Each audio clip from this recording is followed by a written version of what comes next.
Hello. Allow me to explain. I know that this is my second video this week, and I know that this video is obscenely long.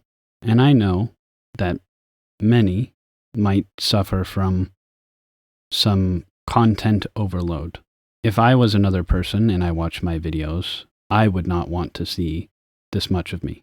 On top of that, that's not the only offense that I am committing. This is also a game about reading, which is very scary, I know. As someone who is unliterate, the act of choosing to read is something that I never thought I would do. But unfortunately, the reaction to my short 10-minute video was completely horrifying. The backlash was so strong, actually, that I feared for my life. I never thought that I would be so incredibly entertaining that I would receive such hostility for making short content. This is an emergency reaction to that to quell the dissenters. So, for those of you who don't like reading or things that are boring or things that are long, feel free to sit this out. But I had to do something. This was an emergency break glass moment. I've never made something this long before, so I'm a little scared, I'm a little frightened, but I'm going to do my best. So without further ado, we're going to do part 1, the Shamamonte Hills. Sorry for the dramatic music. I don't know how loud the dramatic music is going to be, but you have walked the wilds of Cockbrod through Kari and the spiteful Bachlands, these are too many names already, all the way into Mampang. You have survived traps, thieves, serpents, and vengeful gods, and now it is here, the crown of kings. It's been 3 sentences and I'm already exhausted. It is said the crown was never forged, only found by Clanlanlan, the reformer, a lowly foot soldier who became emperor of the eastern world. Such is the power of the crown. The air around it crackles with influence. Your destiny awaits. With the crown in your hands, you will be as powerful as Clanlanlan. The goblins are arming, the giants are waking, and the birdmen craving cruel daggers. And the birdmen carving cruel daggers from stone. War will come, but you will prevent it. But then the image of the crown begins to flicker. You rush forward. Oh, the music's done now. I took too long to read. That's not a good sign.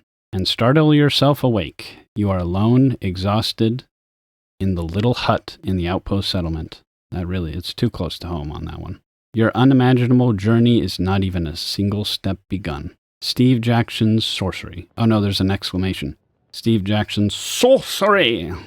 Part 1, the Shamamonte Hills.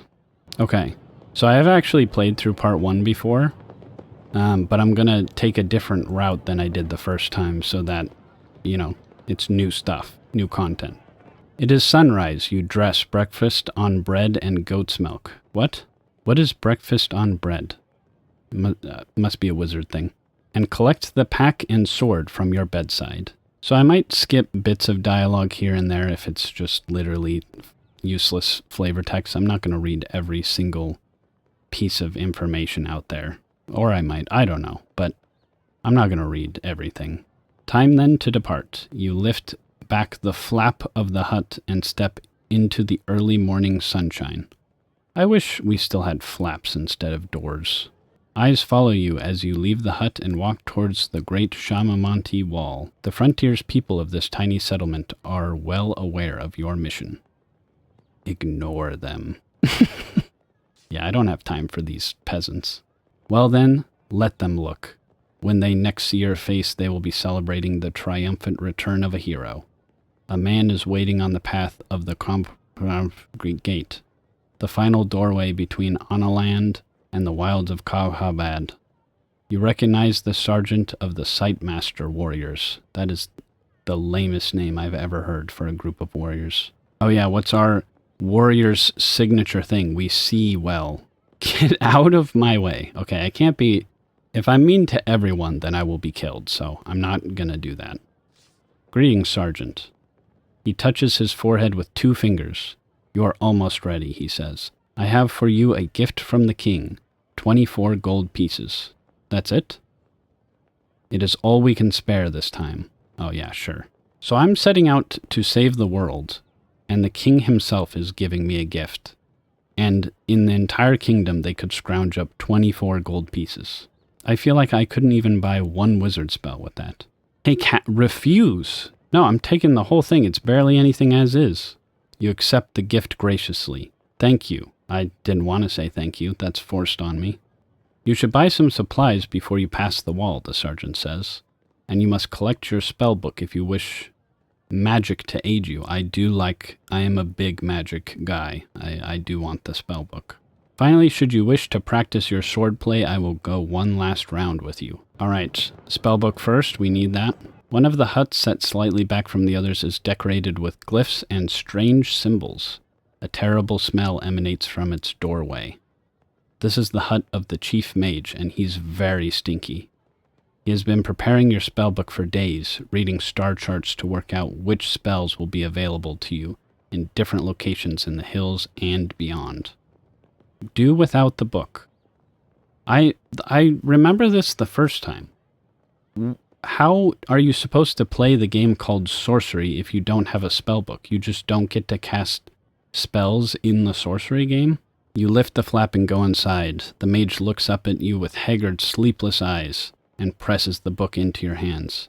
You back away slowly as the stink emanates from him. Do you understand how to use this, he asks. Yes, I actually do. The mage nods. Good, he scratches absently at his ear. Remember, some spells will cost you effort to use, but the ones that don't will not work without a focus, an item of some kind. You will need to read the book to know what. Open spellbook. Here we have all... Oh, there's the music again. This is all the different spells. I'll read them off for you, okay? In order. Foff, Wall, La, Dum, Big Walk, Dop Raz, Sus 6, Jig Gob, Yob Gum, How Doc, Daz Dud, Mag Pop, Fall Dim, Fog Mud, Nif Tell, Gok Sap, Godkin, Pep Rock, Nip Huff, Fix Ynap, Zenyaz, Sun Kid, Rap Yap, Zip Far, Rez Zed. I hope that's it. I hope you remember all those. That's, by the way, what I just did is what rapping sounds like when I listen to it. Rap Yap, Zip Far. Sorry, I don't know what that was. Buy rations. Haggle? So I can buy food. What does haggling entail? Do you... Okay. I guess I'm very arrogant. Do you know who I am? I'm Analan's great hero, you tell him. The man looks uncomfortable. I know that, but I have to feed my family today, whatever happens to the crown. Wow, I suck. I actually just am a bad person. Buy nothing. You just leave? All right, well, I hope that you have fun with your starving family, because I'm not buying any rations now. No, I'll buy 2 at the regular price. You must be sure to eat every day or you will suffer. This really is a nightmare game for me. Eating more will give you extra strength. Well, that's debatable, I think. I'm not going to do the training ground because I already know how to sword fight in this game, so I'm just getting the heck. I can't get out of here. It's not going to let me. Okay. Apparently, I have to duke it out with this guy. This is the only part that is visual, but I'll just kind of narrate what happens so you don't have to look at the screen. Okay, all that happened was we both looked at each other, and then I took him out in 1 blow. So, enough training, loser. Very good, the sergeant agrees, but if you wish to bout in earnest, then I warn you, I will not go easy on you. Oh, yeah. I take him out in 1 blow, and then he's like, well, I mean, I was going easy on you, but if you want to fight for real. He's just mad because I'm playing Marth, and I have a 7-3 matchup with him. Approach the gate. Ignore that guy. You reach the foot of the mighty gate. It is sealed. The sergeant places 1 hand on the wood. The gate has been locked for some time to deter raiders. But you will have no difficulty. The stars in this place allow the DOP spell to be crafted. I feel like that would... If there were magic words in just day-to-day sentences, I feel like you would have trouble keeping a straight face saying some of these. Well, I mean, The gate's locked. Have you tried dopping it? Cast a spell.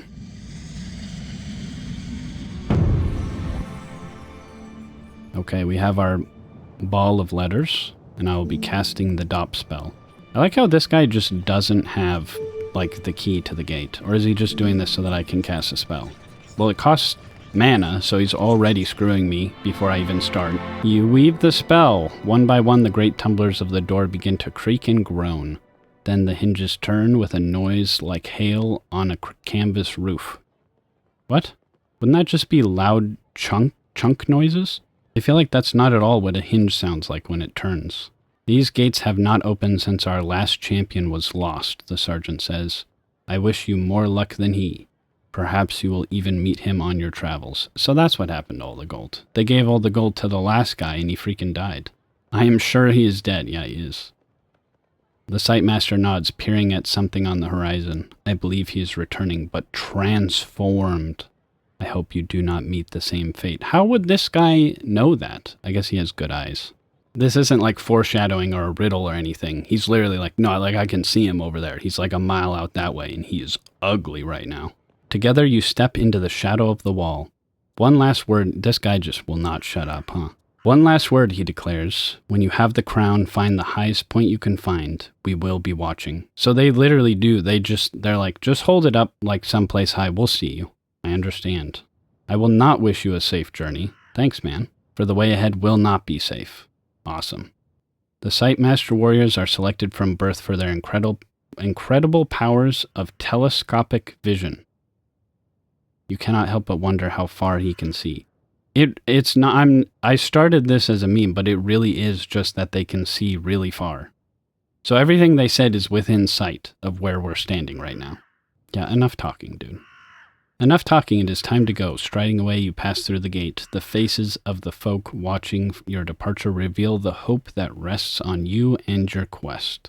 The early morning air is crisp, and the rising sun points the slopes in shades of peaceful beauty, concealing the evil that lies ahead. Well, that was very poetic. I don't care, though. I just want to cast a spell on somebody as quickly as possible. The path winds through slopes of wild scrubland. The countryside is deserted, and the eerie silence is broken only by the cawing of the occasional crow. I hear that, the crow in the background. That's very realistic. There's a spell for hearing what they say, but you do not have the equipment it requires. The birds appear to pause in the air and examine you as you pass by. Stupid creatures. Whoa. Dude, lay off on the crows. They pose no threat, so you ignore them. I like how it's like you can talk to them if you have the equipment, but you're not good enough to do that right now, so sucks to suck. Barely an hour beyond the wall, and the air begins to grow foul. The Shamamonte hills are infested with the pestilence of the Baklands. It saps the energy from your body, leaving you feeling nauseous and weak. So I've already lost half my health. That's a great start. You will grow accustomed to it the longer you are out here, but for the moment you must be very careful. I can go cross country or a low rise. I think last time I went a low rise, so I'm going to go cross country. The path through the Kanpapani is long and winding and will lose you a day. Instead, you turn off the path and strike north through the knee-high grass. The journey starts with a stiff climb that takes several hours, but from the top you have a good view of the plain of yellow grass. And just to the north of that little village of rude huts that do not look like human dwellings. To your left, the gigantic wall looms, throwing shadows that lap at your feet. I'm sorry, but I just can't get over rude huts. I assume that this is like an alternate meaning for like something similar to rudimentary. I've never heard it used like that, but I can only think of like the huts themselves are just for some reason so offensive that you find them to be rude just by existing. Which just means that my character hates poor people, so I'm not sure I like the protagonist so far. No, we're not looking back. That sight guy is going to talk to us again. We're going forward. The wind whispers through the long grass, beckoning you onwards, but there might be rats and worse in those fields. Who cares about rats, man? I'm literally going off to kill the Demon King or something. So you might be safer cutting... I'm scared of rats. The hero is scared of rats. Cutting across the river and following the bank. No, I'm not. I'm not gonna lose to rats, man. You wade through the shimmering grass, which gets longer and longer, until first your boots and then your scabbard are lost from view. Still, with Capopani disappearing over the brow of the hill, you are making excellent time. This is definitely going to be a green split. Suddenly you freeze. Up ahead the grass is parting in coils and bends. The parting is moving. There is something there and it's coming towards you. It's probably a rat. I'm going to stand my ground. Whatever it is, it will find you ready. You wait as the switch-blading furrow... What? As the switch-blading furrow moves closer. It's a switchblade? I'll cast a spell. What spell am I supposed to cast, though? What? Wall. Create an invisible wall. I'm not going to do that for a rat. Dawes. Cause slowness. I don't even know what this thing is yet, right? Hot. Create a fireball. That's just going to burn the entire thing down, so that's not happening. But what if I did do that, though? Wouldn't that be funny? I mean, we can reverse time, so I just want to see. We'll go back, but I just want to see. You raise a fireball in your palm and fling it towards the grass where you see the moving shape. It clearly hits whatever is there as a terrible, violent scream rises from the ground, and there's a smell of crackling, dry flesh. You breathe a sigh of relief and dust yourself down. That wasn't so hard. Only then do you notice the side effect of your spell. The long parched grass where your fireball landed has caught alight, and the fire is spreading quickly. Run for it. You have no choice but to beat a hasty retreat. The fire at your back doubles and trembles in size, becoming a sweeping wave of flame, spreading down the hillside towards the river in one direction and the wall in the other. It will be a stroke of luck if this fire doesn't destroy Capopani as well. Holy crap, wait, that's not the end of the game? We suck! Can you imagine if the hero of a story just sees, like, we don't even know what it is, it's just like the first sign of danger, something moving from the grass, and you're immediately like, huh! And then you cast a fireball and burn down the entire, like, grass field of farms? Okay, well, I don't like this reality, so even though that is very funny, I am going to go back. I want to actually like my protagonist and not think that I murdered an entire city full of people. You know what, why am I even casting spells? Let's just wait and see what this thing is. The moving grass is barely 3 strides from you now. The hissing of the grass is louder, almost too loud. Oh. Maybe we do cast a spell then. Sus. Sense danger. That's good. I'm sorry, but what is that? That is not something that you would... This is not a rat. I can't help but feel that I was a little misled into thinking that this was safer than... This is not even close to the danger level of a rat. You cast the spell and feel a clear sense of threat take root in your soul. The approaching shape, says an inner voice, is a vicious serpent. Then the break in the grass is upon you, and sure enough, a serpent rises up from the grass. Its body the thickness of 2 broad men, and its eyes red like stovepots, lit with an inner fire. What if my character just breathed a sigh of relief and was like, oh, dude, I thought you were a rat, man. All right, well, I'm fighting a giant serpent then. That's cool. Why is this in a regular field outside the city? They didn't deal with this earlier? Alright, I am defending and it attacked me. The serpent's great coils are winding around your feet. In a moment they will tighten and snap your ankles. Holy crap, that went from 0 to 100. You drop into a defensive crouch, stepping well back. As it launches forward like lightning, you escape mostly unscathed. So wait, I'm not sure this makes sense. It wrapped around my feet and was snapping my ankles. So I just crouched down and then just walked away? That was it? Maybe it like sucked off my boots and I'm just barefoot now. You know what? It doesn't look like it has a lot of stamina on it, so I'm gonna go ahead and just take a chunk out of it. You wait as the serpent shifts, exposing its belly, then you attack. Launching off your heels, you lunge for the beast's neck. It slips away from beneath your blade. Its head tumbles backwards into the grass. It coils towards you, moving with silent grace. No, full power. We're killing this thing. Oh, heck yeah. The serpent is retreating, but you give chase. You cleave the air with your sword. With a great cloud of dust, the head of the serpent crashes to the ground, and the light in its eyes goes forever dark. So, there's something right in front of me, and I cast a spell to determine how dangerous it is, and by the time I'm done casting the spell, I just have to fight it anyway. That probably was not a useful form of magic. I guess if there's like a wild grizzly bear right in front of you, you wouldn't then cast a magic spell to determine how dangerous it is. You'd probably just run away. Search the serpent. There is only one way to search the body. With your sword, you split it open, cutting through its long stomach.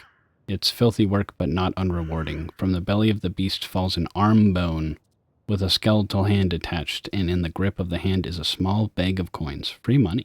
You lift the gold from the palm and snatch your hand quickly back. You have been burned by the stomach acid. Okay, that's just not fair. Whatever, I'm taking the coins, dude. More carefully this time, you knock the coins free from the bag with the tip of your sword.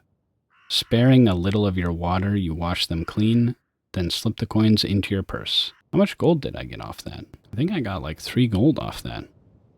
Was that 3 gold? So if I'm correct, the king didn't even give me like 10 regular grass snakes worth of gold. That's awesome. Through the long grass. You head onwards into the long grass, which gets taller and taller. The ground seems to slip away, but the plants are just as tall. Soon you can no longer see the wall above the nodding stems. A few paces later, you cannot see the way ahead at all. Why is this the tallest grass known to man? There's no point in turning back. Grass cannot hurt you. Yeah. You push onwards, but which way? Do I have a spell that would help here? I mean, maybe I could cast big and become bigger than the grass. I could cast 6 so that there would be 6 of us that are lost simultaneously. Would howl work? This spell is to be used in perilous situations, which informs the safest way of escape. I don't think the grass is perilous, though. It probably wouldn't work. If I cast the howl spell, it'd probably be like, dude, you're in grass, just walk. Wait, I need to know. Surely you can't cast the fireball spell again, right? Oh my word, you can. Why? I mean, I need to see. You create the fireball on your palm, hoping perhaps to use its light to see better through the crap. It's not even nighttime, is it? Why would that help? But the long blades around you have been parched by the sun for many months, and within moments you realize you have made a terrible mistake. As the grass catches, you are engulfed in an inferno. You have gone out in a blaze of glory barely an hour past the wall. I'm dead, dude. I'm just imagining the protagonist of a story walking through this long grass tunnel, and he's like, dude, it's like, this grass is so tall, it's so dark in here. I think we need like a light in here, bro. And then he just lights a giant fireball and immediately is burned to a crisp. Just within seconds, he is engulfed in flames. Rip. All right, well, let's go ahead and rewind that, huh? Let's go ahead and cast a different spell. I'm curious, can I cast big? I can. You cast the spell and begin to quickly grow in size until you are 3 times your normal height and tower above the grass. From here, it's easy to see which way to go. You should take the level way and follow the curve of the hill to the riverbank. I am just so smart. I am a natural-born wizard. Sticking to the level ground, you stride quickly around the edge of the hill until you quickly emerge onto a path. Just as you do, the spell begins to wear off and you shrink back down to your normal size. I like how there was an option to just go the wrong way after that. The game is just like, oh yeah, you see where to go, it's the correct way. And then you can still just be like, I don't think so. Night has fallen and it's too dark to make out much beyond the sparkle of river and the glittering of what looks like a bonfire up ahead. Approach the bonfire or make camp. I kind of need to heal, to be honest. I'm sure the bonfire is awesome, but I am dying. Making camp is part of your training, so you decide to stop. Better to sleep and set off early tomorrow. You find a group of rocks that form a natural hollow beside the bank of the stream and settle yourself inside. As comfortable a rat in a hole. Well, first of all, what is this character's obsession with rats? I feel like this is something we need to talk about. And second of all, typo, it should say as comfortable as a rat in a hole. Hello. Before you decide to sleep, you check through your pack. You have 2 rations left. Eat something. All right, we eat cheese, bread. There's a pack that we sleep on. You fall asleep. The stream is nice. and they're splashing. Sit up and look. Okay. I do not like the art. If I woke up and saw this, I would run immediately. Looking out from your shelter, you see 3 small, thin, man-like creatures.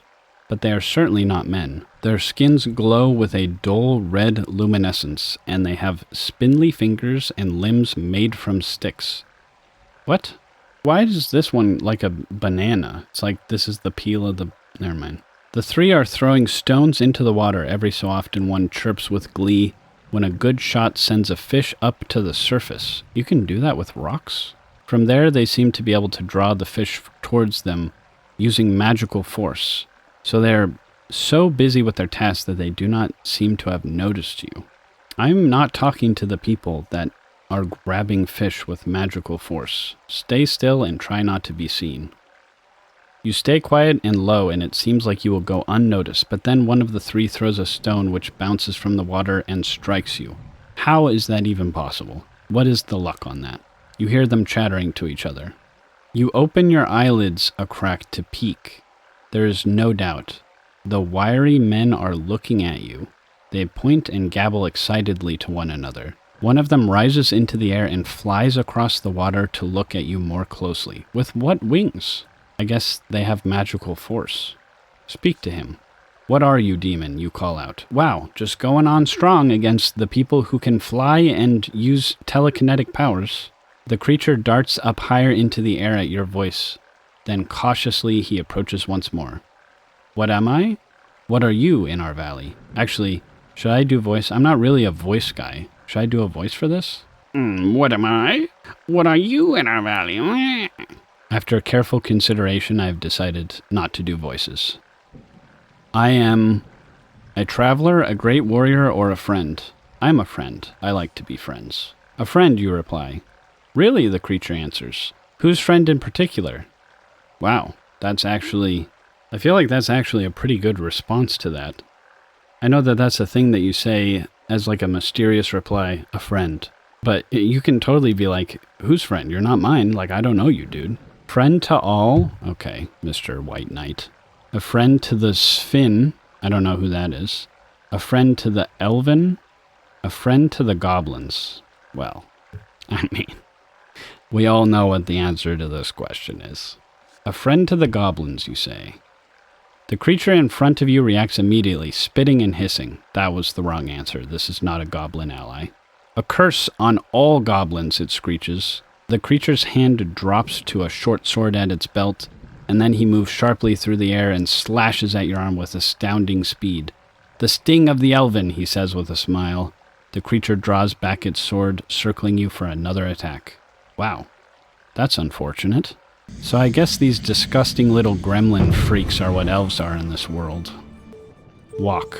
Create a shield. This would cost a gold, though. What other options do I have? Please tell me I can't cast another fireball. Dude, why is the fireball always an option? I mean, it's so expensive, though. I have to.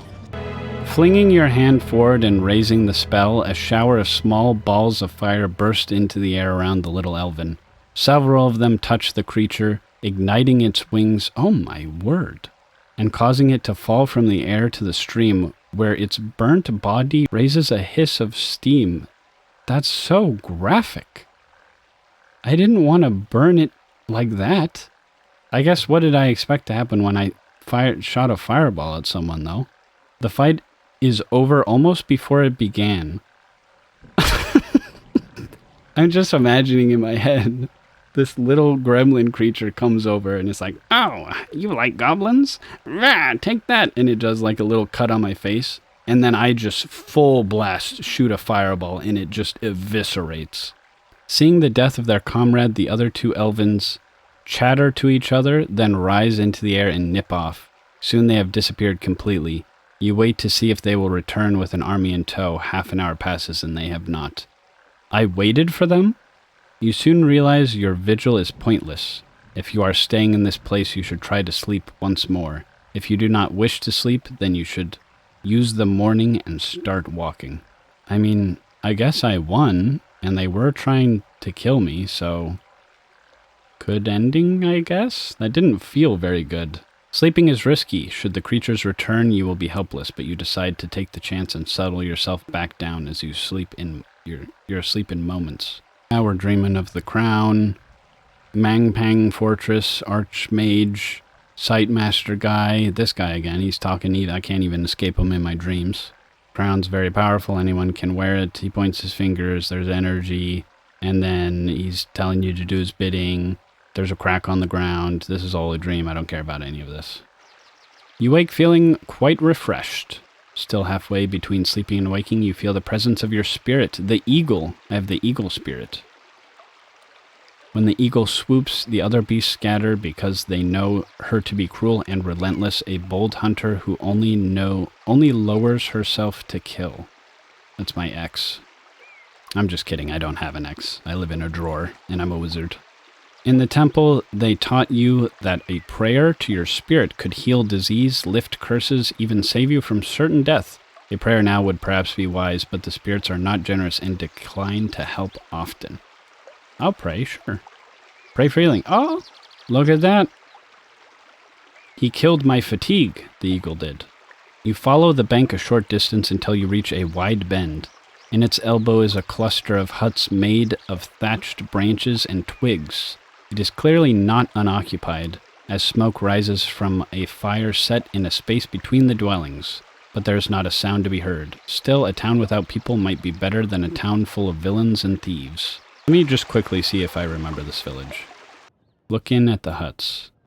All the huts have brightly colored drapes hanging on the doorways. Each is a different color, and they flicker and move tantalizingly in the breeze. Tantalizingly. Does that imply that I want to, go and grab the drapes and just, take them? Tantalizingly means I'm tempted to go do something, right? Cast a spell. No. Please tell me there's no H. Oh my goodness, please. No, why? Okay, there's no T. I was a little worried. We're fine. Dude, if I could just on-site launch a fireball into the village. I'm glad they showed some restraint there, because I cannot. The brown doorway, the green doorway, or the red door. What is this, riddle village? Why are they color-coded? You try the hut with the green drape. It is very tantalizing and you want to lick it. Call inside. Is this kind of weird that I'm just calling into people's homes like this? There's no reply. Oh, okay, well, let's go somewhere else then. Brown doorway. You approach the doorway, there's no one. Knock at the frame? There's no answer. But this is the worst village ever. Okay, what about the red doorway? Oh. The hut with the red drapes is smaller than the other two, and its curtain does not cover the doorway properly. Peering through, you make out a low table with 3 stools around it and 2 boxes. I'm not gonna just go into someone's house. I'm getting out of this village. This place sucks. Taking no further chances here. What chances? There was no one there. It was empty. You leave the village and follow the river. You stride confidently across the bridge, and at its apex in time to see a man. I don't think that's proper grammar. Maybe it is. Hurrying up the path on the other side towards you. Halt, he calls out breathlessly. Keep walking. You just ignore him and keep walking. I mean, the guy's out of breath. He clearly is not that athletic. I feel bad. I'm going to wait for him. You wait for him to reach you, which he does, panting. He is in terrible shape. Halt, he declares again. This is my bridge, and to cross you must pay the toll. Oh, it's one of the freaking toll goblins. For what? You look over the aged guy ropes. What? What is a guy rope? Is it like ropes made of guys? I don't think that's true. What is there to pay for, you ask? Do you think these bridges build themselves? Do you think it's easy living out here, an outcast from Kestrasran, trying to feed my children? When barely anyone takes these paths anyway, the man is nothing better than a beggar. The toll is just 1 gold piece, he says. It's very reasonable. So this guy, he doesn't have a job, which is fine, but his plan is to handcraft a bridge and then ask people to pay him money for walking across it. I feel like he should have put like a trap at the end of the bridge or something. Whatever, it's 1 gold piece. I'm gonna pay him. Daylight robbery. I like how my character doesn't agree with my choice. He's like, well, I mean, this guy sucks. You're clearly an idiot for paying him, but whatever. But 1 gold piece, you put 1 gold piece into his hands nonetheless. The man touches his forehead with the coin in thanks, and with that he strides away whistling. You head off down the bridge and back onto the path, none the wiser. Wow, it's literally calling you an idiot. It's like, well, you made a stupid choice. You literally gave someone a gold coin for no reason, you big dummy. Thanks, game. I really appreciate that you're respecting my decisions in this story-driven choice game. Oh, more disgusting creatures. I don't even want to know what any of this is. The path continues along the side of a line of trees. Suddenly an acorn lands on your head and you hear a tittering from overhead. You look up into the trees. More elven. It is elves. No H. No H. Okay, we're safe. There's no H. Maybe I'm the messed up one. I'm the one who keeps looking for it. I mean, they just threw an acorn, right? I don't care. Just keep walking. Wait, that actually hurt me. I got hurt by the acorns? You are pelted by more and more acorns as well as some sticks and branches. You break into a run. Soon you are out of the... No, I'm not getting beaten by acorns, dude. Rewind. Summon darkness. Like they can't see me? Okay. Cast a force field. I would do this, but this requires way more power than the other one does. What else is there? Zap. Create lightning. Okay, I can't just destroy everything. I have to actually think for once in my life. We're gonna go with fog. That seems like a good solution to this. You cast a spell and a thin fog rises from your body, but it is pulled easily away by the wind. There was no wind in the description that you gave of the area. You are pelted by more and more acorns as well as some sticks and branches. You break into a run. Okay, well, I guess I lose to acorns. And by the way, it didn't say summon fog. It said summon darkness. So I summon the power of darkness, and the wind that wasn't supposed to exist somehow blows the darkness away, and then I get beaten to death with acorns. I am a mighty wizard indeed. Approach crash sand. The sun is now just past its zenith, and everywhere a dusty heat rises from the baked earth. You begin to think about where you will stay for the night. Another night sleeping out in the open would be best avoided. But then you see a small village set into the hill. The smoke rises from the stacks. The houses are well set, with stone at their bases and thatched roofs of grasses and thick leaves. There's unusually more than just one street running through the center of town. So there's like multiple streets, okay.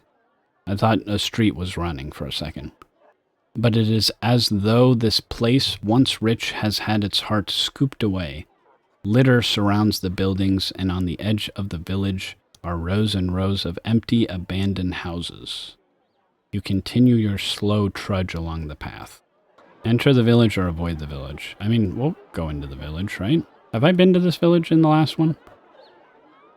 You walk into the village. Young hill dwellers pass you and stare at your strange clothes. Okay. This is why I don't go outside, by the way. You keep your hand on your sword hilt and to give your reply. Wow, my character does not mess around. These people are unimportant. Whoa. This main character is a savage. If your mission fails, they will not survive long, but they cannot survive long out here regardless. Dude, this guy does not care at all about human life. I don't think we need to rest, right? Let's go to the bar place. Ew. Wait, I think I remember this guy from the last time I did this. Walking down the single road, you quickly find a hut with its front covering pulled wide open and the smell of brewed beer coming inside. You go in. Several hill dwellers are here, talking gruffly. I said taking gruffy, and I was like, that is a medieval drug I've never heard of. Perhaps a wizard drug. Would you like to go out to the range and cast some fireballs and take some gruffy? Merlin's on that gruffy. He's just been casting the weird spell on repeat for an hour. I'm sorry, I don't think I should have done that. That really ruins the immersion. I do actually remember part of this. I think I talked to this guy last time, so I'm going to try and not do that. The owner of the hut comes to you. Welcome to Sorcerless, he declares. What do you want? I'll sit with the youngest man. You catch the young man's eye. He moves over to be right beside you, close enough to whisper in your ear. Oh. But you don't quite catch what he says. The man giggles to himself unexpectedly, leaning in again so close that you can smell the fumes of his breath, and he declares, Snattacats. Am I allowed to say that? Is that some kind of... Then he collapses in a fit of giggles once more. The man is clearly mad. I don't know what... I'm going to have to look up Snattacats later. Maybe I should bleep that out. Tell me about the village. Just completely ignoring. The man nods twice, then drinks deeply from his beer to wet his throat. Or perhaps not, because as he puts the mug down once more, he says nothing, just fidgets with his fingers and occasionally grins in your direction. This guy sucks. He's not helpful at all. The old man was way more helpful. What's wrong with you? What's wrong with you, you ask? They say there's always one, the man replies in a serious whisper, but I haven't seen him. Always one, but I never saw? ? How can that be? ? You get back to your feet. The young man giggles to himself, but does not attempt to stop you. I feel like I've been in a conversation like this where I'm just on a completely different wavelength. Like we're both having a conversation at each other, but we're on two different timelines, and we're missing each other with every sentence. Finish my beer and leave. That guy was not helpful at all. Oh, I have to sleep. Well, I might as well sleep at the inn then. The village is small enough that you find it an inn simply by walking around. The woman who runs the place stands in the doorway with her arms folded. Are you from the king? She demands. How would you know that, lady? I am on a mission for the king. Taxes? She replies quickly. Oh, she thought I was a tax guy. Just lie to her? I don't want to lie to the lady. Yes, ma'am, I'm from the IRS, the medieval IRS. No, I need to have my integrity intact or I will not be able to immerse myself. The woman narrows her eyes at you. This is a guest house, the best in Krabapramsham. Only guests stay, and any guest of mine knows it costs me 3 gold pieces to host a man overnight and 2 to feed him, but it's all between friends. I guess I'll just sleep. There's dreams of the hills moving up. There's a rippling sea. You're exhausted. There's food and it's rotting. And there's wet sweat. Gross. And there's a deep voice that's laughing. And cruel fingers. Hand curled, metal frame, crown, beckons forward, trap. Okay. Let's get out. Let's get the heck out of this town. All the towns suck in this. You wake early and sit for a moment. In no great hurry to leave the village. This is now the 3rd day of your journey, and the muscles in your legs are feeling lean and strong from so much walking. Okay, calm down, dude. You walked for 1 day. That's like when I went to the gym for the first time, and I went swimming, and I was literally like a dying frog. I was like drowning. The lifeguard was following me around like, is this guy gonna die, or... But when I got out of the water, I strode with confidence, even though my legs were shaking, because I was like, yeah, I am 30 times stronger now than when I went in the water half an hour ago. Krabapramsham is surrounded by several miles of fields. A filthy town set in a bowl of mud.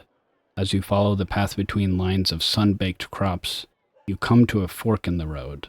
The right-hand way leads past a set of outbuildings, while the left heads directly off into deep woodlands. I don't know what outbuildings are, but we're going to head over there. You glimpse a few people at work by the buildings. There will be precious little company on your journey, so you should take it while you can. I don't want it. Everyone I've talked to has not been helpful. Approaching a low wall, you see a blind beggar sheltering in the shade with his hand held outstretched. He hears you approach and clicks his fingers. Alms, would you? For love of Sindla, alms. I don't know who Simbla is. Where's the cast spell option? I wish to cast Fireball. Look at him. The man is a sorry sight. He is skinny and sparsely clothed. His eyes are painted with dark dye to indicate his blindness for all to see. Please, sir, I wouldn't ask if I didn't need to. Used to be a goaler, see? Now I didn't. See? Please. Is this guy using puns about his blindness to get a coin from me? Why is it working? I kind of want to give him money now. You place a coin in his outstretched hand. You are a kind traveler, the beggar says. He flees over the surface of the coin. Oh, I thought it said he flees, like he just took the coin and ran for it, and he like opens his eyes, he's not blind at all. He feels over the surface of the coin, then bites down on it. Why me, this is a gold piece. You are too generous to a poor sightless beggar. You'll get me killed if anyone knows that I have it. The beggar beams up at you.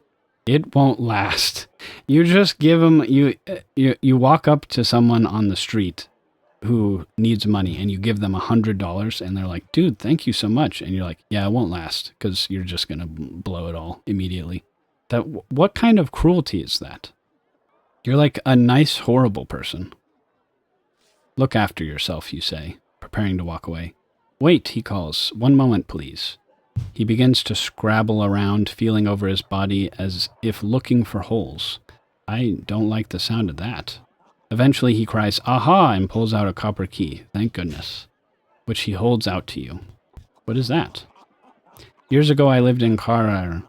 He explains, Carrara was my home, and in the city port I watched over prisoners in the gaol. Beware the red eyes in Carrara, or my fate will befall you and you'll be here with me, begging for your living. What are the red eyes? Do I care about these? These are chapter 2. I don't think I'm going to run into them. Because I think Carrara is the city, right? Pray you never find out. He replies, that's not helpful. Listen to me. Carrara is wary of strangers, but this key will help you if you are captured by the red eyes. Trust old me. I hate it when people give advice, but they don't go all the way. They just are like, oh yeah, this thing is really important, but I can't explain it to you. Just trust me on this. Just tell me what I need to know. This is worse than if you just had told me nothing. Whatever, I'm taking the key. Dumpus. Right, I remember Dumpus. I have to go this way then. I wanted to go into the woods to get some action, but I remember Dumpus. I would never forget that name. You continue along the path climbing. Your legs feel strong and lean. Dude, this guy's obsessed with his legs. By the end of this journey, you will be built like a mountain goat. Yeah, that's what I thought year 1 of the gym. It did not turn out that way. The afternoon progresses long and easy. This place you are walking through seems thick with desolation, as if it was long ago abandoned. And then, as if to confirm your thought, you come across 2 enormous stone pillars, listing slightly either side. Listing slightly? I don't know the meaning of this in this context, but I'm sure that's correct. Listing slightly either side of the road. They form a gate, but the gate is 3 times the height of a man. We'll just cast stop on it, right?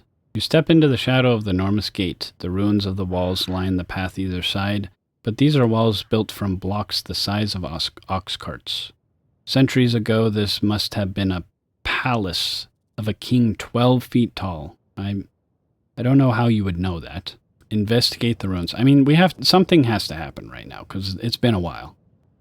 You take a moment to clamber out over the ruins of the path until you are surrounded by waist-high grasses. The ground rises and falls sharply around the outlines of the house and buildings. You trace the line of a street wide enough to run 3 carts abreast that leads quickly downhill towards a forest. Once this place was rich and plentiful, what happened here to remove every last trace of these colossal people? I'm glad we retired words like abreast. I feel like there are certain words that just don't need to be said. Let's look inside the house, because this place is abandoned, right? You stop by the edge of the house. The side wall only stands as high as your knees. Grass nods above it. Looking inside, you can make out the edges of a fireplace, the back wall, and an adjoining area, perhaps a grain store or a bedroom. Search in the grass. Historically, we have great track records with grass. You take a few moments to search through the long grasses and find nothing until your hand closes on a clay pot near one wall. It is the shape of a wine jug, but about 3 times the usual size. Around the neck is a red stain. Wine, or maybe blood perhaps? It is impossible to tell. The base of the pot has been smashed away, perhaps by age. Perhaps, okay, let's relax with the perhaps. Perhaps by someone unhappy with the contents. You leave the pot behind. Well, so nothing happened, basically. That was just... You're wasting my time. All of this is basically just saying nothing happened. You walk down the street. So nothing happened. That was all completely useless. Whatever. Just freaking go up the mountain. Left-hand cave, right-hand cave, carry on. Definitely going in a cave. I guess we'll go in the right cave. You pause at the mouth of the first cave and look inside. There's a faint whistling sound. Wind, perhaps? Well, that will mess with my fog, so I'm glad you told me this time. Yeah, sure, let's go in. That doesn't bode well. You creep further in, then a few steps on, you stumble and fall, and as you do, the whistling stops. To your horror, you realize what you have tripped on is a foot. A giant slowly rubs its eyes and gets to its feet. It hoists a massive stone club. I mean, we're definitely casting a spell. I mean, big would be cool, because then I would be the size of the guy, but I'm trying to cast new spells. What about dumb? Cause clumsiness. I feel like I have this spell perpetually cast on myself. You cast the spell, and the club drops from the giant's hands. It grunts and reaches down to retrieve it. Taking another step, it drops the club again. Your spell is working. After dropping the club once more, it closes on you with its hands instead, so it starts with no stamina, so we go full power. I did 2 damage with a full power swing. It has 11 health. That's probably bad. With a roar that shakes the rock, the giant swings its club and comes for you, determined to crack open your bones. Wait, how does he have the club? I thought he dropped the club. Continuity error, continuity error. Do I just attack him again? Nope, that was a mistake. I have died. I am dead. You spy an opening, but misjudge. The giant kicks out with one oversized foot. Then the gigantic club catches you square on the side of the head. The club that he shouldn't have. The cracking sound is your skull splitting apart like a fruit. Awesome. Let's try casting something else. Illusion of treasure. Can I trick him, maybe, with treasure? I'm going to assume this is no.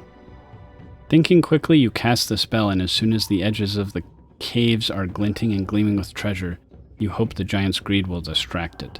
But the giant, it seems, is not interested in League of Legends. He's more interested in bone marrow. Wow. I literally conjured up a full 40-80 setup for him, and he didn't even budge an inch. Alright, let's try that one more time, huh? I am a wizard. I should be able to beat a big giant with my brain. Is it really just going to make me do big?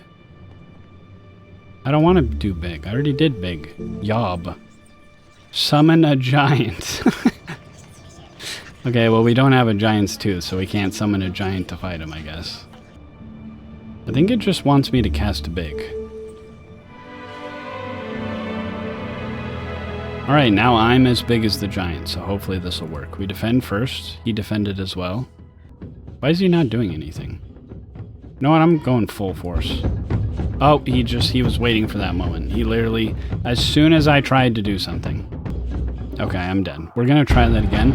This giant, I am the worst wizard. I can't even beat one giant. Okay, I beat the stinky giant, finally. You lost 7 stamina. Shameful. Don't disrespect me, game. Hefting your sword, you move forwards, readying a massive swing that could cleave stone. You pound for your opponent? What?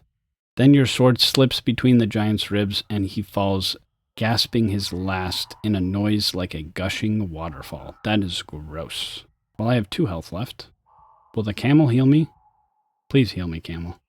Thank you, camel. You're awesome. You quickly search the giant's body and find a pouch at his waist, containing 8 gold pieces.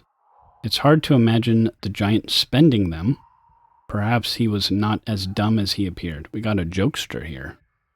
Or perhaps he liked them because they were shiny and nothing more. Yeah, well, I guess he didn't like him too much because treasure isn't good enough for him, so that's awesome. Step over to the body. The giant is quite dead.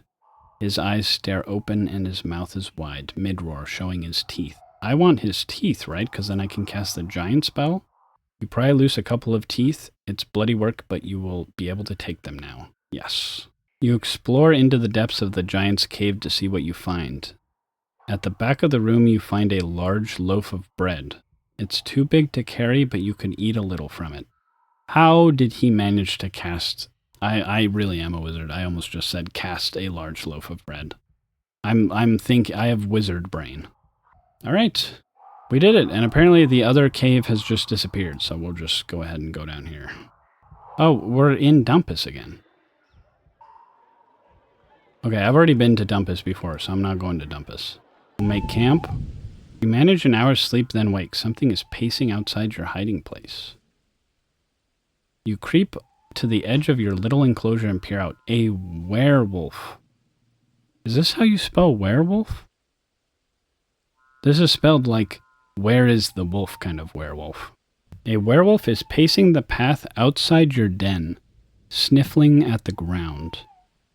It hears your breathing, and its eyes snap to look at you immediately. Wait to see what it does. I mean, that's kind of a...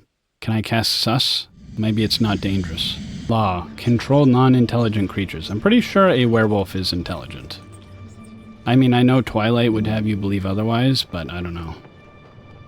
I've never seen Twilight, by the way. Please don't hate me. I just jumped on the hate train. I'm not casting big again. I'm not solving every problem by being big.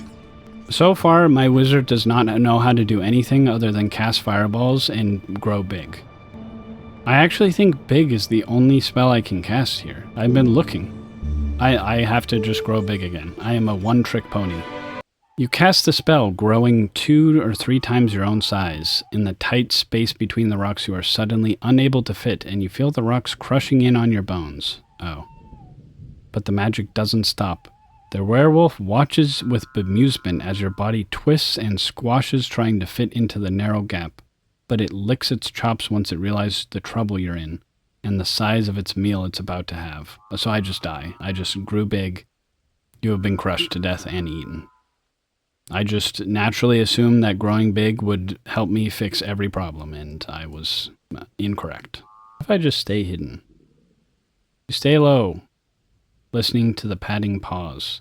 There's an occasional sound of claws scraping stone.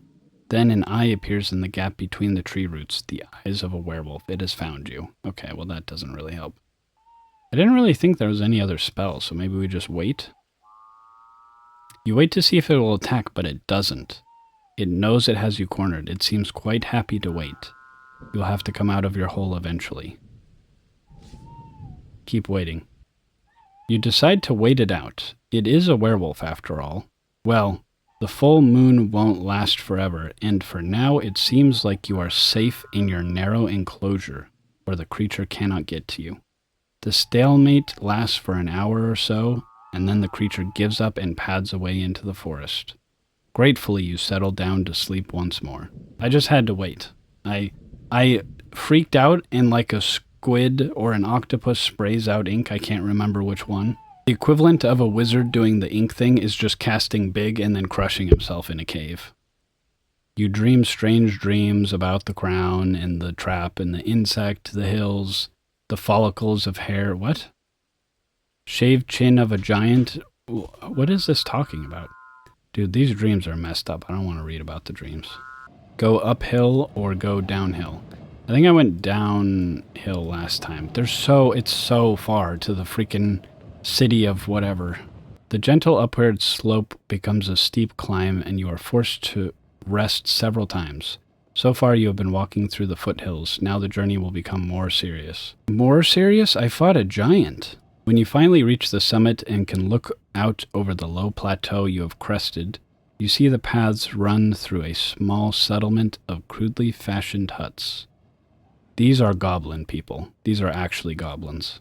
There are villagers. Those are not villagers. Talking and working. It seems a happy, bustling place. This does not look like a happy, bustling place, my friend. This person has no leg. This person is like their leg is dangling out because they can't even stand properly. And this guy, who knows what he's doing in the darkness? This is not a happy place. There seems no obvious danger. You approach along the path until you are close enough for the villagers to notice you. The effect is immediate. They begin to scurry inside their huts as if you are an army and not a lone traveler. You cannot help but notice what a sorry bunch they are, squat and short and all limping strangely. This character is just cruel in the way that he talks about human beings. Their bodies are thin and malnourished. As they disappear through their doors, you notice some limbs are missing. Yeah, you notice the villagers, but they're like small and pathetic, and they're, crippled, and they're poor, and they disgust you. The sight of them disgusts you, really. Do not like this guy that I'm playing as. I'm not gonna enter. I mean, this one doesn't say enter. Maybe I could just go talk to someone here. You approach the next hut. From inside you hear the murmur of voices. So you enter. What? I didn't want to enter their home. The hovel is tiny and poor, with no furnishing of any kind. A small fire burns in the middle of the floor, and by the far wall a family of 3 cowers from you. I didn't want to be the bad guy here. The woman lifts a shaking hand as if to hold you back. Cast a spell. No. Okay, we're safe. There's no age. What spells could you even cast here, though? Cast Stench. So we just walk into their house and stink up the joint and then leave? Heal disease. Well, that would actually be useful. But I don't have a potion, so... Turn to stone. You can just be an evil person in this, can't you? I'm not casting a spell. Just for the record, I just want to make it clear. If Fireball was available, I wasn't going to cast it. I was just curious if it was possible, okay? Without the Hand of Friendship, I feel like this is what, like, in a creepy person's mind, this is what they would think they're doing, is holding out the Hand of Friendship. But really, this is just, you walked into a person's house and you're reaching towards them. Put out your hand to greet the man. He shuffles over nervously and grasps it, with feeble strength. Are you magical, traveler? Are you not afraid of us? Afraid? Why? Why, he replies, don't you know? We have the plague in this village. My character just, well, I was gonna joke about it, but it's real. You spring back from him, but it's too late. You can feel the infection on your palm like a curse. Why did he grab me then, if he knew that? Yeah, why didn't you warn me? The man looks at you with wide, sorrowful eyes. I dared hope, he whispers. You take another step back in fear and regret. You have but a few days. Use magic. I don't have magic. Almost reeling with disgust, you ready to spell. I'm pretty confident that I don't have the spell that will heal this. Well, I feel like if I'm going to die, I probably should reset that interaction.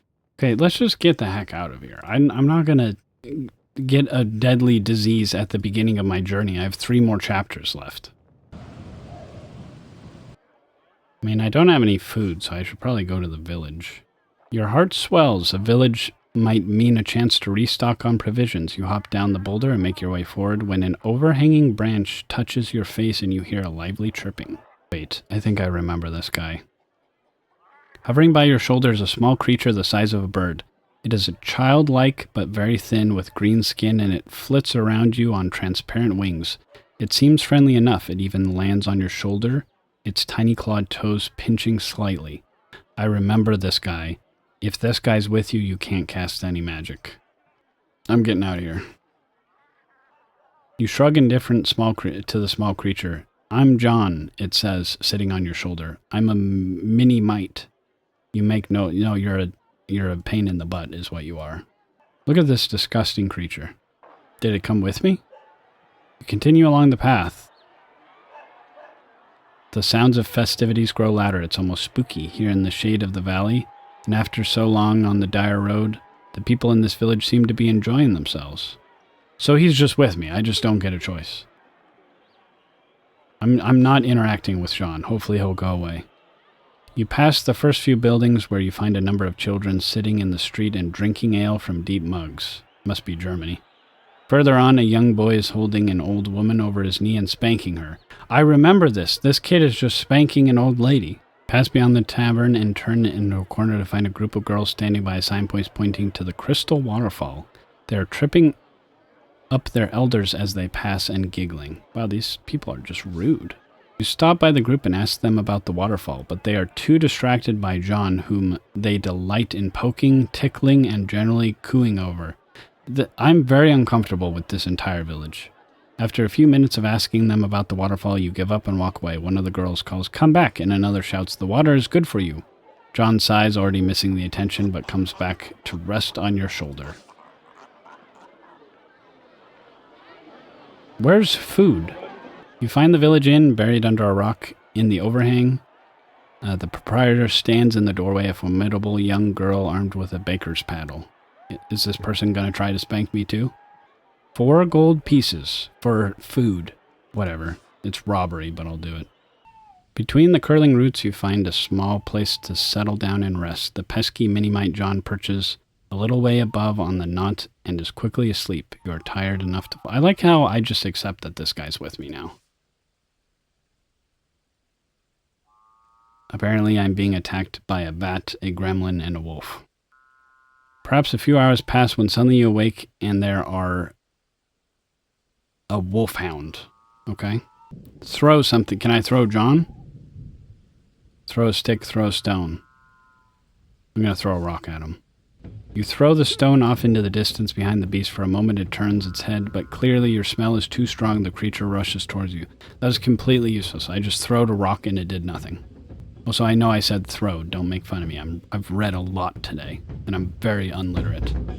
The wolfhound creeps towards you, jaws dripping and fur shining wet. You raise your sword to defend yourself, fearing the monster will spring. It bounds forward. You are shaken but unharmed. Yeah, and then we go freaking full power destructo mode. He defended it. He defended the thing. Okay, now we go full power destructo mode. He defended again. Okay, one more strike. Put all your power into a swing of your sword. The blow connects as the wolfhound weakly opens its jaw to bite. You plunge your blade between its teeth and all the way down to its heart. The wolfhound howls a gurgling, blood-soaked sound, and then it dies. You lost 4 stamina. Shameful. Why don't you do it then, game? All right. The rest of the night is fine. I'm almost to the city. I'm almost there. I need to hurry. I don't want to talk to John.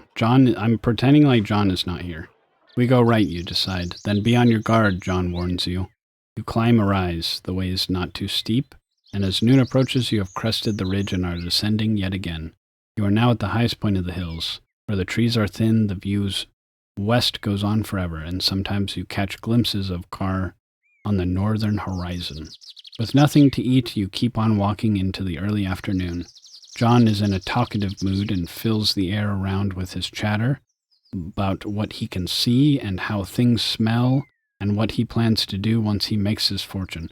I feel like I've missed important dialogue with John, and it's talking like I know his character, but I've just completely ignored him, and I know nothing about him. I guess he likes to smell things, and he wants to be rich. Don't we all?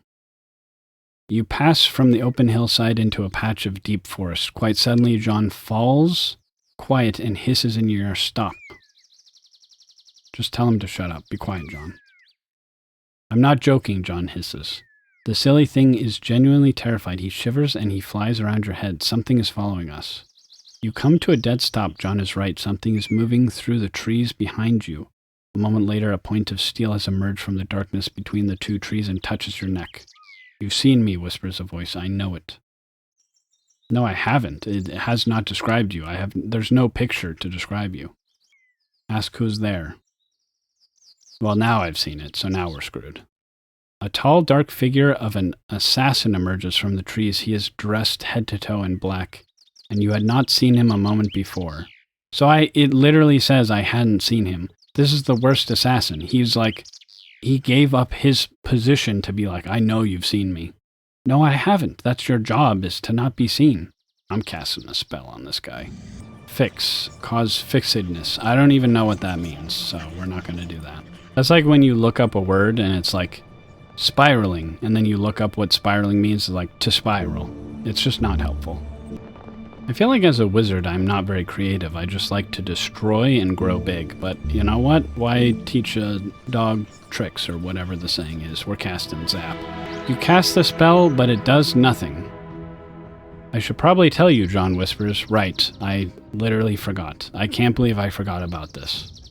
Mini-mites are protected by an aura. It is a curse sometimes, like now, because you can't cast magic while I'm nearby, and I'm not leaving while that assassin is here. I literally said not like 10 minutes ago about this, and then, just don't talk to me. Whatever, full power blast. I don't need magic when I have powerful sword of strength. Right, this should be the final swing. Nice. Acting quickly, you levy a masterful blow. He is off balance and moving slowly, and the blade goes deep.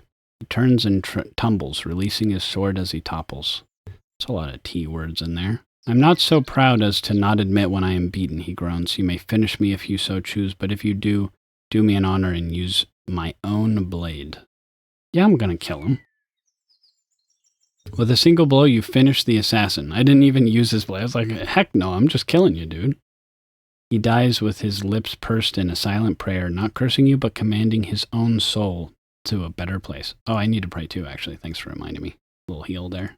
You rifle his body for a measly 3 gold pieces. It's not even snake value.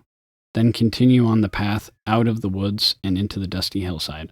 John, for a brief while, says nothing. Perhaps he is shocked, but the blissful silence doesn't last long. How much longer do you think we'll be traveling today? The mini-mite on your shoulder asks. I'm hungry and tired. We've gone such a long way. Then leave, you little prick. Yeah, be quiet. The mini-mite complains. You continue along the path and around the side of the hill. A wooden hut is set into the slope, with an old woman sitting on the front step. A river seems to emerge from beneath her.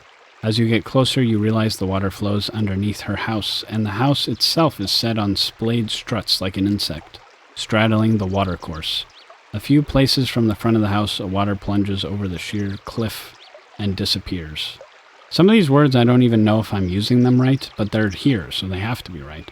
I've already talked to this person, by the way. She, gives you tea and then poisons you and then tries to, I don't know, eat your brains or something.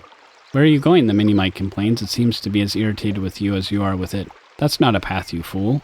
At the sound of his voice, the old woman looks up and waves. Come over here, won't you? She calls. I can barely... No, we don't have time for this, old lady. You're ignoring me, is that it? Yes. You keep walking. Behind the old woman is getting angry. Don't ignore me, peasant. Oh, wow. She's like me. You keep walking. The old woman begins to scream incoherently. Little John is shaking now. Suddenly there's a cracking sound to your left.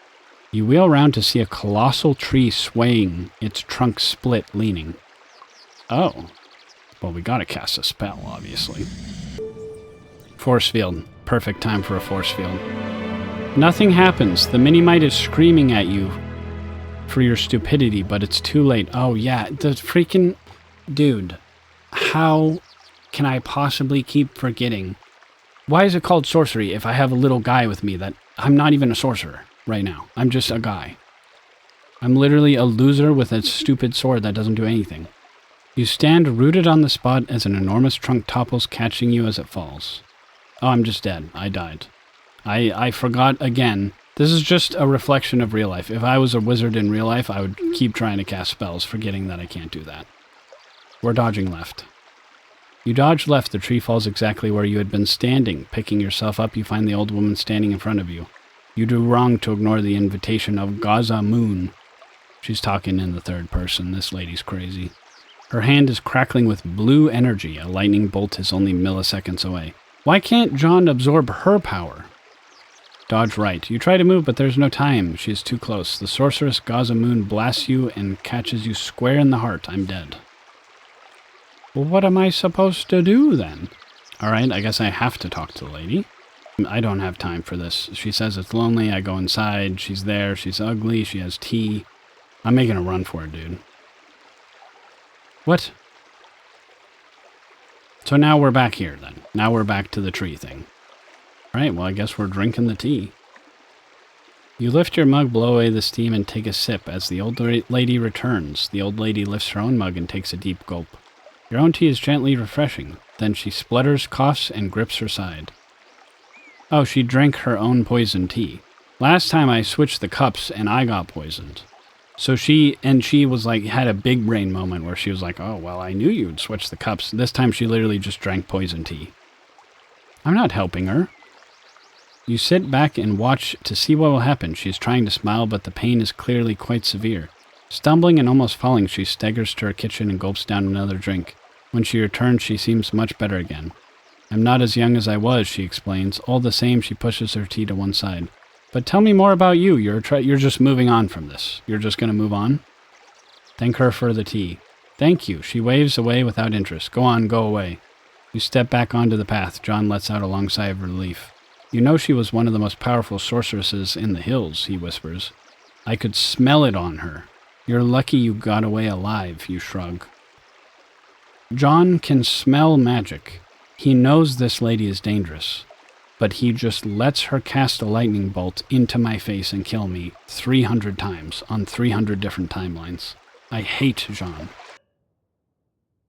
It is now late afternoon. You pass over the brow of the next hill, and below you is the village of Trarfam, slung from one side of the valley to the next like a flooded barrier. No, like a flood barrier. My brain is starting to, I'm sure you can tell, but I'm starting to lose the brain juices slowly over time the more I read. You enter the village. There is a definite air of depression hanging over the place. The Shvivs are going about their business slowly and miserably and pay no heed to you. You sit yourself down on a tree stump in the very center of the village to consider your options. You spy a group of Shvivs sitting outside the low hut, and you walk over and sit yourself down. They are discussing a friend apparently killed in the night by an assassin with a curved blade. Yeah, I met that guy. You met him? You're still alive? One Shviv says thickly. I killed him. The Shviv spits a gob of green goop onto the ground. I guess they do that when they're happy. You do good, but you one day late for us. Another Shviv bangs his head down on the table. But with Esh dead, who saved Tia? Who's Tia? Our flower, Shviv answers, wipes a tear from the corner of his eye, scratching himself painfully with the uncut fingernails. Tia's the chief's daughter, the other Shviv says. Esh was to save her. Now Esh not alive, so Tia soon not alive. What happened to her? Goblins, they sacrifice. Sacrifice? ? He is unsure of the word, so mimes a gesture like stabbing downward with a knife blade. Yes, sacrifice to great cave demon. Trouble is, another says, our village die if chief line end. Tia is end, so if ends, we end. All very sad. This guy is not very good at conversation. Very sad, they all agree. Who you? One asks suddenly. He prods you in the chest. I am a sorcerer.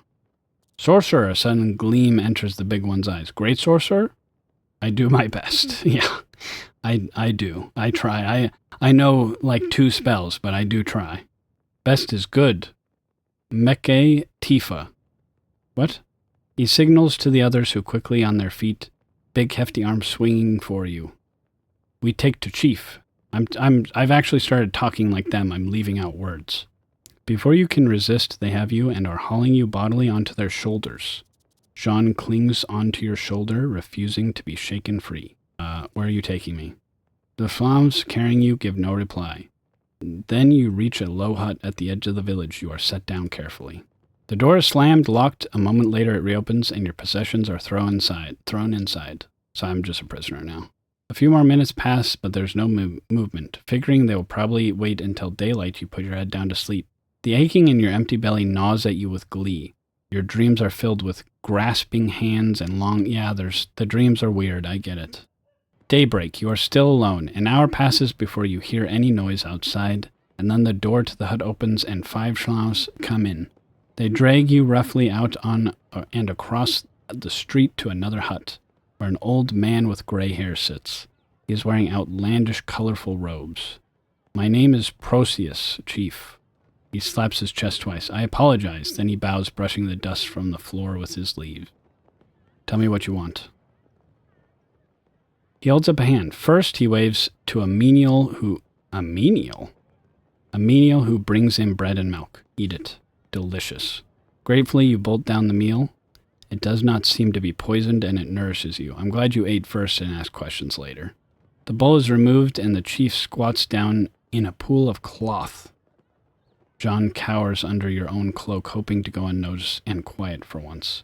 I have need of you and your strength. Well, I don't think you're going to let me go, so I'm just going to help. My daughter, my child, she is taken, offered to a terrible demon below. She deserves it. That is a crazy thing to say in this situation. I will try or die trying, because they're going to kill me if I don't do it. He gestures to the other flowers, still taking no chances, grab you by the arms and haul you to your feet. All right. Okay, the city is literally right there. We just have to save whoever this ugly creature is, and then we'll be on our way. You are led along a short pathway through the forest to a crack in the ground. One nymph has brought a rope and another a basket. They are preparing to lower you down into the pit of the earth itself. Take the adventure. That's not how I would put it. You wait until they are ready, then step into the basket. The chief nods to you with respect. Watch the darkness, he declares as they start to lower you down. From your shoulder, John murmurs, "We're in trouble now," he shivers. Thanks, John, for your input. You hit the floor with a thud and peer into the darkness. Your eyes can make out nothing, but a slight breeze suggests endless space in all directions. You are blind, helpless, and trapped. Something clatters to your feet from above. One of the flams shouts something down to you. Oh, like with words. Okay, I have a torch now. Nice. You can see now and are in a large cavern wide and deep. At the far end, passageways disappear to the left and right. Through an uneven rockfall at the end of the cavern, you hear a murmur. The passage rises up a gentle incline. At the top, a thick crystal seam glitters in the torchlight, and the tunnel ends in a T-junction. Look at the crystal. The seam seems to be made of pure diamond. It was no doubt in quest of this that these tunnels were carved, but why is no one mining here now? Probably because of the cave demon. You walk down the passage for several minutes, then slip on some dirt. I am just the greatest wizard. Did I also cast big? I just slip and fall and then cast big and die. And the ground beneath your feet gives way. You plunge into a hidden pit and land on something soft. A lucky escape! Exclamation mark. It is not lucky. There's a giant pool of snakes. I will use magic. Oh, right. John is here. I will always forget that, apparently. I'm the stupidest wizard of all time. Well, I guess camel saved me. You mutter a quick prayer to the camel, your spirit, but you do not feel its presence near. What? Of course you have called on such help already, and it will not assist you again. Okay. You draw your sword and slash and cut at serpent after serpent. There are hundreds of them. Soon the ground is slippery with blood, and then you slip and fall, and the snakes are upon you in seconds. I died. I died to snakes. I went in there, tried to cast a spell, failed, prayed to my god. He said, "You're on your own." Then I tried to fight off the snakes and slipped and died.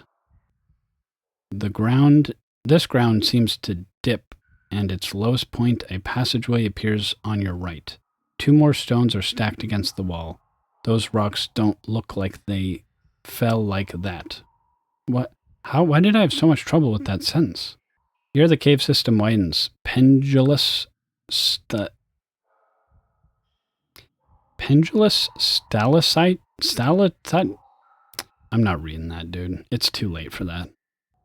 It's probably like something similar to stalactites. Is that how you spell stalactites? Surely not. Can we rename, by the way, stalactites and stalagmites or whatever they are? Just call them like ceiling rocks and floor rocks. It would be so much easier for all of us. There's sunlight up ahead and you rush forward to find yourself back beneath the crack in the ceiling. Oh, I'm just back to where I was. Oh, goody. Oh, I found something new. I just went left a bunch of times. You follow the passageway when you hear an echo of whimpering coming through the corridor. Your torchlight falls across a frail shape. Hiding in the shadows is the young Schlong girl, stacking stones into hundreds of little towers. Come with me. We'll have to be quiet, she hisses, or else. Suddenly there's a loud roaring from the mouth of this short cavern, and I can't cast magic because I'm not really a sorcerer. The walls begin to shake and crumble. The Svin's stone towers topple and scatter. To one side, a gap in the rubble begins to open, letting through a mean shaft of light. But before you can head for it, the roaring sound is joined by the scream of the Flam girl. You turn slowly and peer into the gloom back along the tunnel. Is there something moving? Something coming closer? Perhaps the roaring is the wind rushing through the tunnels. Yeah, I'm sure it's just the wind, man. That really sounds accurate. Yeah, this looks defeatable without magic. You hear the scrabbling sound of claws on rock, and the exit from the tunnel is blocked by a dark and looming shape. A manticore. Huge, terrible. It stands between you and the light and howls in bloody rage. I can't use magic. I actually remember this time, so... do we have to fight it? I don't think I can win. How am I going to explain how I'm going to beat this? Full power thrust. Excellent. Excellent blow. Full power. Okay, hold on. My muscle wizard training is coming in here. Maybe I can win this. This thing is kind of dumb, actually. There's no chance I'm reading all this, by the way. I'm just slashing. Just know that I defend then slash, defend then slash.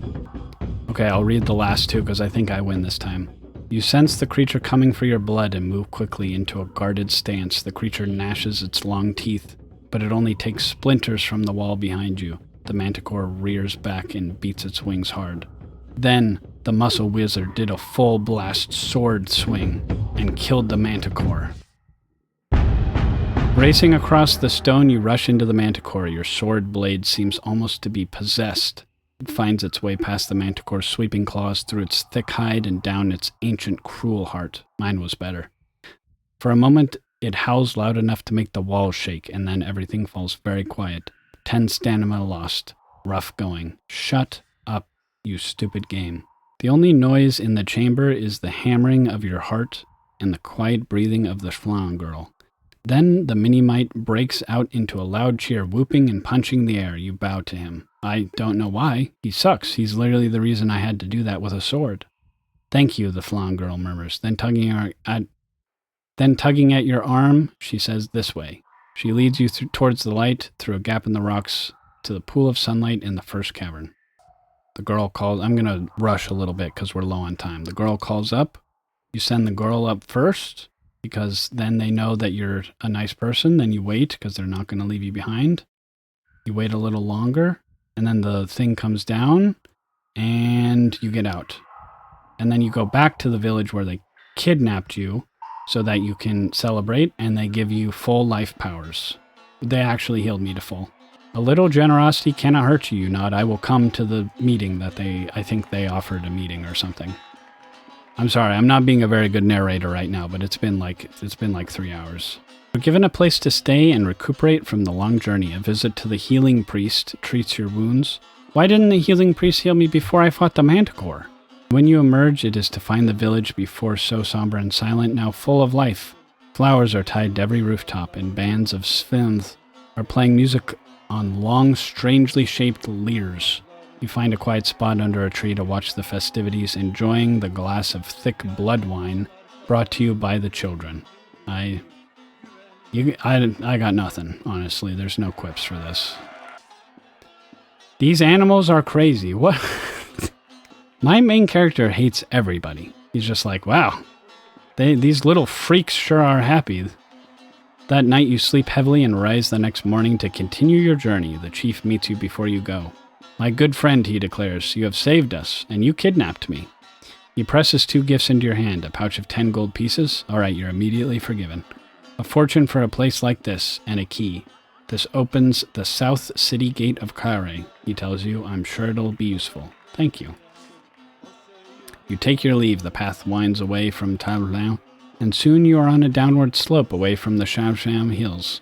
As you walk, you feel the peace and emptiness of the wasteland for the first time. Enough of these villages. Yes, screw the villages, man. With their petty squabbles and nasty inns. You can lose yourself in the business of Kare, and beyond that, there is nothing but the true emptiness of the Bachlands. In the distance rises the wall of a great city, the first true stonework you have seen since the ruins of the giant city in the hills.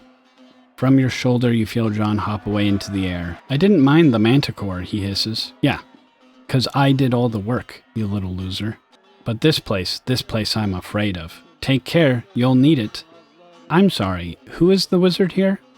I don't see another wizard. I believe I am the wizard. I will tell you when I need to take care. Then he buzzes away into the sky and is gone. He's left. He's finally gone. The game is now called Sorcery again and not Sword. You're not exactly sorry to see him go, but you wonder if you'll ever see him again. Let's hope not, huh? Oh, it's panning out. It's panning out. Did I do it? Oh my goodness, no more reading, thank you. My unliteracy can return shortly. Your journey through the Shamapang Hills is complete.